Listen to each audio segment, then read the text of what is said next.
किसान भाइयों नमस्कार। जैसा कि आप सबको पता है कि बहुत से किसानों के धान की फसलों में पीलापन आ रहा है या धान में खैरा रोग लग रहा है या धान की फसल अच्छे से ग्रोथ नहीं कर पा रही है या धान में अच्छे कल्ले नहीं निकल रहे हैं, जिसके कारण किसानों की फसल अच्छी नहीं है। तो आपको परेशान होने की कोई ज़रूरत नहीं है। किसान भाइयों, आप सही वीडियो पर आ गए हो।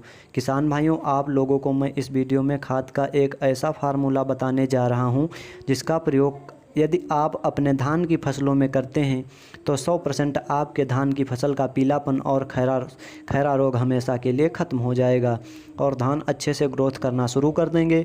फिर आपके खेत में धान के कल्लों से भर जाएगा और आपकी धान की फसल एकदम स्वस्थ हो जाएगी और हरी भरी हो जाएगी। और इस खाद को डालने के बाद आपके फसल का उत्पादन 40% तक बढ़ जाएगा।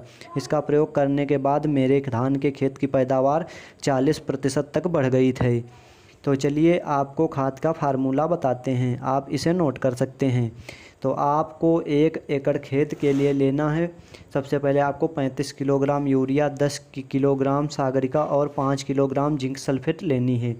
आप यूरिया इफ़को कंपनी या किसी अन्य कंपनी की लेनी है। आपको यूरिया दानेदार 35 किलो लेनी है और आपको सागरिका इफ़को कंपनी का लेना है 10 किलो। ये आपको 415 रुपये में 10 किलो सागरिका मिल जाएगा। और आप इफ़को या किसी अन्य कंपनी का जिंक सल्फेट ले सकते हैं। इफ़को कंपनी का जिंक सल्फेट 5 किलो आपको 410 रुपये में मिल जाएगा। फिर यूरिया और सागरिका और जिंक सल्फेट तीनों को मिलाने पर एक ज़बरदस्त फार्मूला तैयार होता है जो मैं आपको बता रहा हूँ। आपको इन तीनों चीज़ों 35 किलोग्राम यूरिया, 10 किलोग्राम सागरिका और 5 किलोग्राम जिंक सल्फेट को एक साथ मिलाकर धान की 1 एकड़ फसल में बुआई कर देना है। याद रहे कि खेत में नमी का होना आवश्यक है। अब आपको सिर्फ 1 हफ्ते में ज़ोरदार रिजल्ट देखने को मिलेगा। 1 हफ्ते बाद आपके खेत में हरियाली आ जाएगी और धान में कल्ले बनना शुरू हो जाएंगे। साथ में धान की ग्रोथ अच्छी हो जाएगी तथा आपके धान का पीलापन एकदम गायब हो जाएगा।